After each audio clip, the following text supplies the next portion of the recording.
talk about this big backlash against Kash Patel being in Milan, with many accusing him of using taxpayer dollars to do Olympian cosplay. Because Patel was there to watch the US men's hockey team make history as they beat Canada to win the gold medal for the first time since 1980. It was a huge game, there was a ton of fanfare, and not long after Team USA got their medals, you had a source sending a ProPublica reporter a video of Kash Patel throwing beers back with the team in the locker room. He even got to wear one of their gold medals. They all sang Toby Kieth's Courtesy of the Red, White, and Blue together, and as this video started circulating, you had a lot of people noting that Patel reportedly took an FBI jet to get to Italy. And you had people angry or even outright furious that Patel was choosing to spend his time and our money this way, saying things like 3 million pages of evidence of a massive child sex trafficking ring, and this is what the FBI director is doing right now. And others saying the head of the top law enforcement agency in the US should not be using taxpayer dollars to jet set across the world and get drunk with athletes. Can't imagine the outrage if a Biden appointee did this. And can someone in Congress please subpoena how much Patel's Make-A-Wish trip cost us? And others noting that there are truly a million other things Patel should be doing instead of crushing a cold one with the boys, whether it be Epstein or focusing on what's happening with Mexico, the search for Nancy Guthrie, or the situation at Mar-a-Lago. Now, for his part, you had Patel defending himself by essentially saying it's his right to bro out every now and then, saying for the very concerned media, yes, I love America, and was extremely humbled when my friends, the newly minted gold medal winners on Team USA, invited me into the locker room to celebrate this historic moment with the boys. Greatest country on earth and greatest sport on earth. And while with that, you had some questioning if he was actually invited in or he invited himself. You had many angry because the American people don't pay him to watch sports. We're saying that they pay him to do a job that should keep him pretty busy and a job that many have said he sucks at. Now with that, to pull back a little, Patel definitely wasn't the only member of Trump's administration going out of their way to celebrate the men's hockey win. Or you had Trump himself posted about it several times, mainly to mock Canada. He also shared an old post from former PM Justin Trudeau that said, you can't take our country and you can't take our game. But Trump also posting an AI video of himself playing hockey against Canada, knocking players down and then repeatedly punching one in the face. He also actually personally called the team to congratulate them, laying heavy compliments on the goalie and inviting the whole team to the State of the Union this week. We're giving the State of the Union speech on Tuesday night.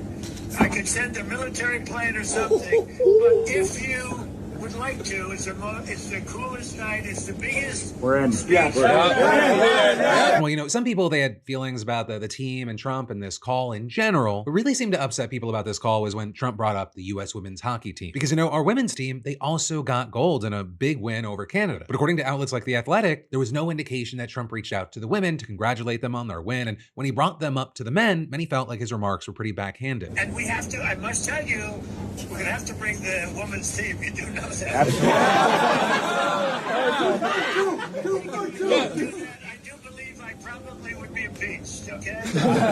To many, that sounded like Trump was saying that they have to include the women, not because they deserve a celebration, but just because, he doesn't get into any woke trouble for dissing them. And to many, you had the men's hockey team seeming to laugh in agreement, and that really rubbed people the wrong way. So you had some saying, so they took pictures with the women's team, went to the game to cheer them on, praise them in the media, and in private, they laugh at them? And women in this country deserve so much fucking better. Olympic gold medalists being reduced to the punchline of a joke for everyone in the good old boys club to laugh at. All while, actually, if you look into it, for the third Winter Games in a row, US women took home more gold and overall medals than the men did. Then also with this, you've had others pushing back against the backlash, defending the men's hockey players. People like Dave Portnoy saying, talking to the president after winning gold is as American as apple pie. Though again, for many, the main thing here is Patel. Right? Many saying that the former podcaster seems more interested in being an influencer, partying, getting just the connects. And of course, all of it on the taxpayer dime. And sure, you did have a spokesperson for the FBI defending Patel by saying he was there to meet with Italian security officials, as the FBI had a major role in Olympic security. But even then, you had a lot of people saying it just looked like there was a lot of drinking for a business trip. But with that, what are your thoughts here? Do you think it's a valid concern or this is kind of overblown? Any and all thoughts?